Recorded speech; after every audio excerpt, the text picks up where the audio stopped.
Dear people of God, greetings to you all in the Master's name of our Lord and Savior Jesus Christ. I am happy to be back to you to meditate on the topic, identifying the risen Lord in the workplace. పని స్థలంలో పునరుద్ధరణైన ప్రభువును కనుగొనుట అనే అంశం గురించి ధ్యానం చేస్తాం, ప్రార్థన చేస్తాం. మా దేవ, వాక్య ధ్యానంలో నీ కృప మాకిచ్చి ఇప్పుడు నీవే మా అందరితో మాట్లాడమని యేసు నామమున వేడుకొనుచున్నాం తండ్రి. ఆమేన్. Dear people, identifying the risen Lord in our workplace shall give us peace and comfort in our work. మన పని స్థలములలో మనకు నెమ్మదిని, ఆదరణను కలిగించున్నది, తృప్తిని, సాటిస్ఫాక్షన్ను కలిగించున్నది మనం ఎప్పుడు ప్రభువును కనుగొంటామో అప్పుడు. చూసి అందున పునరుద్ధరణైన ప్రభువును కనుగొనుట ఇంకా గొప్ప సంగతి. పునరుద్ధరణైన ప్రభువు మన పాలిటి సంరక్షకుడై మన అక్కర్లను తీర్చుటక ఆయన సంసిద్ధుడై ఉంటాడు. ఎందుకు అనంటే పునరుద్ధరణైన ప్రభువును శిష్యులు కనుగొంటున్నారు. పరిశుద్ధ యోహాను సువార్త 21వ అధ్యాయంలో మనం చదివితే శిష్యులందరూ యేసుక్రీస్తు ప్రభుల వారి పునరుద్ధానం తర్వాత మరలా చేపలు పట్టడానికి వెనక్కిపోయినారు. శిష్యులందరూ కొంతమంది ఒక 5-6 కలిసి ఉన్నారు. వీరిలో పేతురు అంటున్నాడు, నేను చేపలు పట్టడానికి పోతాను మళ్ళా.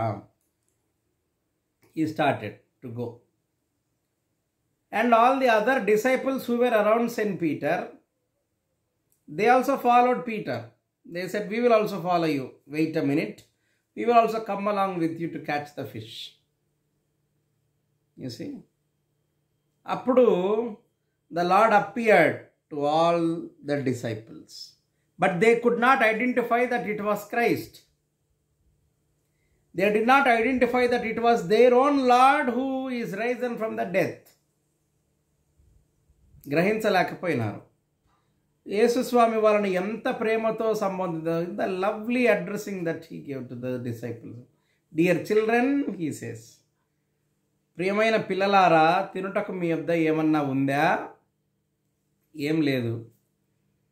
చేపలు పట్టాలా? అట్లయితే మేము పడుతూనే ఉన్నాం, రాత్రంతా పడలేదు. ఇక్కడే పట్టు, చేపలు పట్టండి. చేపలు వేసినారు, వలేసినారు, చేపలు పట్టినారు.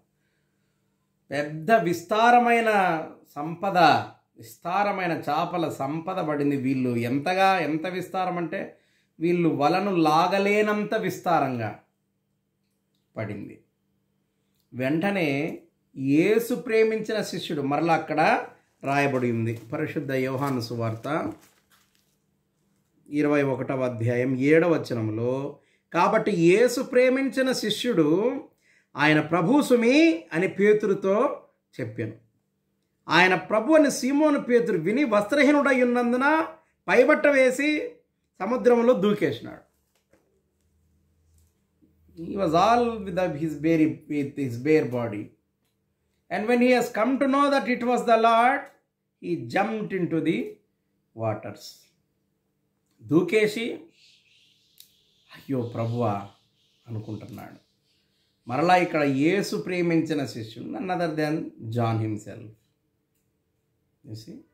అప్పుడు అందరూ యేసు స్వామిని కనుగొని వాళ్ళతో ఆయన కొంచెం సేపు ఉండి తర్వాత అదృశ్యం. This is for the third time that Jesus appeared to his disciples.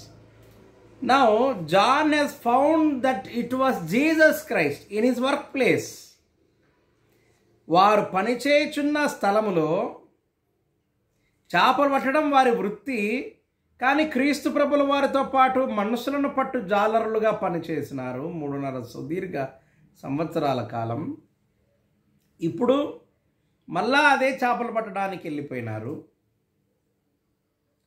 తాము పని చేయుచూ ఉన్న స్థలములో పునరుద్ధరణైన తమ ప్రభువును వారు కనుగొన్నారు. ఎప్పుడైతే ప్రభువును కనుగొన్నారో మరలా వాళ్ళు తిరిగి పరిచర్యకే వెనక్కి వచ్చేసినారు.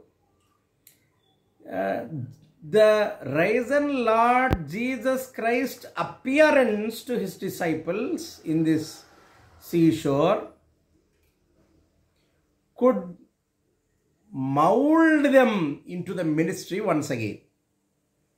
వాళ్ళను తిరిగి పరిచర్య వైపుగా నడిపించింది ఈ దర్శనం.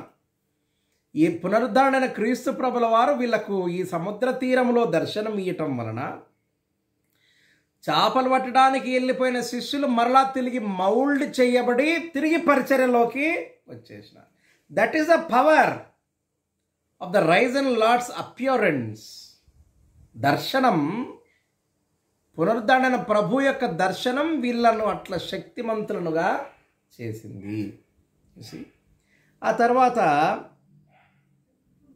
పనిచేయు స్థలములో తనకున్న ఒద్దిక,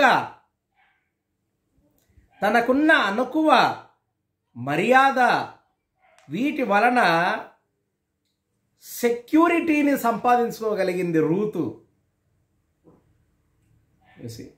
ఆమె పనిచేయడానికి సంసిద్ధురాలై తన అత్త నయోమితో పాటు స్వదేశానికి, వాళ్ళ అత్త ఊరికి వచ్చేసింది. ఇంకా భర్త లేని స్త్రీలు వీళ్ళు, ఏ పురుష ఆదరణ లేనటువంటి వారు ఏం చేయాలా?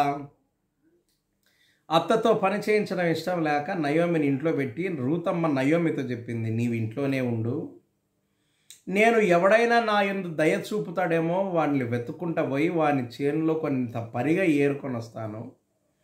ఇశ్రాయేల్ అలవాటు పరిగెను వదిలేస్తారు. వారు బీదలు, భూమి లేనివారు, పంట లేనివారు ఏరుకొని బ్రతకడానికి పరిగెను వాళ్ళు చెప్తారు, వదిలేస్తారు. వాళ్ళ పంట కోసుకొని రాలిపోయిన పరిగెను వదిలేస్తారు. ఆ పరిగెన్న ఏరుకొని వస్తా నేను అని అత్తతో చెప్పి ప్రయాణం అయిపోయింది. ఎక్కడ పోయింది అంటే బోయజు పొలము దొరికింది ఆమెకు. అది బోయజు పొలం అని ఆయనకు తెలియదు, ఎవడో ఆయనకు తెలియదు, ఏం తెలియదు. ఆమెకు పోయింది. పాపము ఎంతో ఒద్దికగా ఉండింది. అక్కడ ఎక్కడ ఆమె గర్వము కానీ అహంకారము కానీ ప్రదర్శించలేదు. చాలా నెమ్మదిగా ఒద్దిక. అందుకని పనివారు కూడా they let Ruth to go and pick up all these rice. వాళ్ళను అవన్నీ ఎత్తుకోవడానికి వాళ్ళు అనుమతించినారు, ఒప్పుకున్నారు. ఎందుకనంటే షీ వాస్ వెరీ ఒబీడియంట్. అప్పుడు బోయజ్ వచ్చి తన పని వాళ్ళందరితో మాట్లాడి, ఎవరీమే అని అడుగుతున్నాడు. ఆమె నయోమితో పాటు వచ్చింది. పాపం చాలా అనకవగా ఉంది, పని చేసి ఏరుకుంటామంటే ఏరుకోనిమ్మని చెప్పినాం.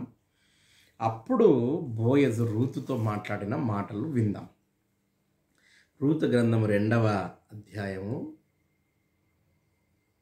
8వ వచనంలో, అప్పుడు బోయజ్ రూతుతో, నా కుమారి, నా మాట వినుము, వేరొక పొలములో ఏరుకొనుటకు పోవద్దు, దీనిని విడిచిపోవద్దు. ఇచ్చట నా పనికత్తల యొద్ద నిలకడగా ఉండుము. వారు కోయు చేను కనిపెట్టి వారిని వెంబడించుము. నిన్ను ముట్టకూడదని యవనస్తులకు ఆజ్ఞాపించి ఉన్నాను. నీకు దాహమగునప్పుడు కుండల యొద్దకు పోయి పనివారు చేదిన నీళ్లు త్రాగుమని చెప్పాను. అందుకు ఆమె సాగిలపడి తల వంచుకొని, ఏమి తెలిసి పరదేశనైన నా యందు లక్ష్యముంచునట్లు నీకు కటాక్షం కలిగెనో అని చెప్పగా బోయజు, నీ పెనిమిటి మరణమైన తరువాత నీవు నీ అత్తకు చేసినదంతే నాకు తెలియబడెను. నీవు నీ తల్లిదండ్రులను, నీ జన్మభూమిని విడిచి ఇంతకు ముందు నీవు ఎరుగని జనుల యొద్దకు వచ్చితివి. యెహోవా నీవు చేసిన దానికి ప్రతిఫలమిచ్చును. ఇశ్రాయేలు దేవుడైన యెహోవా రెక్కల క్రింద సురక్షితముగా ఉండునట్లు నీవు వచ్చితివి. ఆయన నీకు సంపూర్ణమైన బహుమానం ఇచ్చునని ఆమెకు ఉత్తరం ఇచ్చినాడు. నీవు ఎంత భర్త లేకపోయినా నీ ప్రవర్ధన కాపాడుకొని, యవనస్తురాలివి, నీ ప్రవర్ధన కాపాడుకొని నీ జన్మభూమి వదిలేసి నీ తల్లిదండ్రులను విడిచిపెట్టి నీ అత్తతో పాటు ఈ దేశం వచ్చినావు. నేను ఇక్కడున్న యవనస్తులందరితో చెప్పిన, నీ జోలికి రాకూడదు, నిన్ను ముట్టకూడదని. Protection, God's protection in your work place when you are obedient. You see, రూతును ఇట్లా ప్రొటెక్ట్ చేస్తున్నాడు దేవుడు. ఎవ్వడు నిన్ను ముట్టకుండదని చెప్పినా నేను. నీకు నీళ్లు కావాలన్నా పోయి పనివాళ్ళు చేదింటారు, నువ్వు చేదుకుందాగంటలేడు. పనివాళ్ళు చేది కుండలోకి పోసింటారు, నువ్వు పోయి ఆ కుండలో నీళ్ళు తాగొచ్చు. Protection when you are obedient. Boaz ద్వారా దేవుడు ఒక రక్షణ తన పని స్థలములో రూతుకు అనుగ్రహిస్తున్నాడు. You see, this obedience will let you find God. మీకు అర్థమవుతుందా? బోయజు అనేది నీకు ఎందుకు నా మీద ఇంత కటాక్షం కలిగిందో, మన పని స్థలములో మన వినయము, మన విధేయత, మన ఒబీడియన్స్ దేవుని దయ మనం పొందేటట్లుగా చేస్తుంది.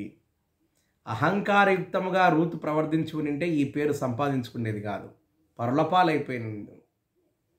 కానీ ఆమెకున్న ఒద్దిక, మన్నన, మర్యాద, ఆ పని స్థలములో దేవుణ్ణి ఆమె, ఆ దేవుడి సంరక్షణ ఆమె రుచి చూడగలిగింది. She could feel the protection of God because she was obedient. మరి పునరుద్ధానం, తబితా యొక్క పునరుద్ధానాన్ని మనము అపోస్తలుల కార్యముల గ్రంథంలో చూడగలం. అక్కడ తబితా మరణమయ్యింది. అందరూ బాధపడుతున్నారు, దిగులు పడుతున్నారు, ఏం చేయాలనో దిక్కు తోచని ఒక పరిస్థితులలో ఉన్నారు. దగ్గరనే పేతురున్నాడని విని తెలుసుకొని చాలా సంతోషపడినారు. అయ్యో పిలుస్తాముండు అని గబగబా పోయి శిష్యులను పంపించినాడు. శిష్యులంటే శిష్యులు కాదు, అప్పటికింకా క్రైస్తవులు అన్న పదం రాలేదు. ఎవరు యేసుస్వామి నమ్మితే వాళ్ళందరినీ శిష్యులను పిలిచినారు కనుక పంపించినారు. పేతురు వచ్చినాడు. మనము అపోస్తల కార్యముల గ్రంథం 9వ అధ్యాయంలో ఈ సంగతులను చూడగలం. అపోస్తల కార్యముల గ్రంథం 9వ అధ్యాయము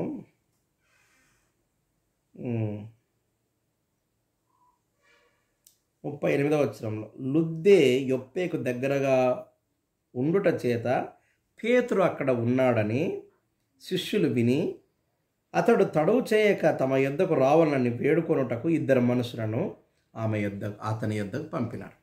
అతడు విని వెంటనే పరిగెత్తి వచ్చినాడు. ఆయన వచ్చేసరికి అక్కడున్న విధవరాండ్రందరూ ఎంతో బాధపడి తబితా కుట్టిన బట్టలు, ఆమె నేసిన బట్టలు, వస్త్రాలన్నీ చూపించి ఆమెను గురించి చాలా మదనపడి వేదన పడినారు. She was very obedient and helpful. She was filled with హెల్ప్ఫుల్నెస్.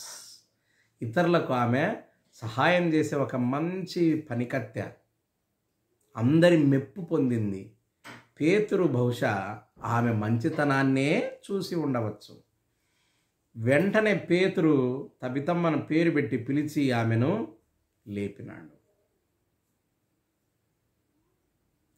Tabitha పునరుద్ధానం పొందింది. చనిపోయిన ఆమె అందరూ చూస్తుండగా పునరుద్ధానం పొంది, ఆమె పునరుద్ధానం వలన అనేకులు ప్రభువును విశ్వసించి క్రీస్తు ప్రభుల వారి విశ్వాసంలో నడవగలిగినటువంటి ఒక గొప్ప జీవితం. ఆమె పని వలన అందరూ చింతాక్రాంతులై ఎంతో పనిలో మనకు సహాయకరంగా ఉండింది ఈమె అని భావించి దుఃఖపడుతూ ఉండినారు. ఇప్పుడు ఆ పనితనం వలననే తబిత పునరుద్ధానం పొంది అనేకులు క్రీస్తు వైపునకు మరలేటట్లు చేయగలిగింది. సో డియర్ పీపుల్, మన పని స్థలంలో మన ఒద్దిక, మన మన్నన,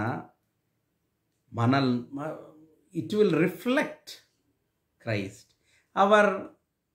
hour professional life should reflect Christ. మన జీవితాలు ప్రభును ప్రతిబింబించాల.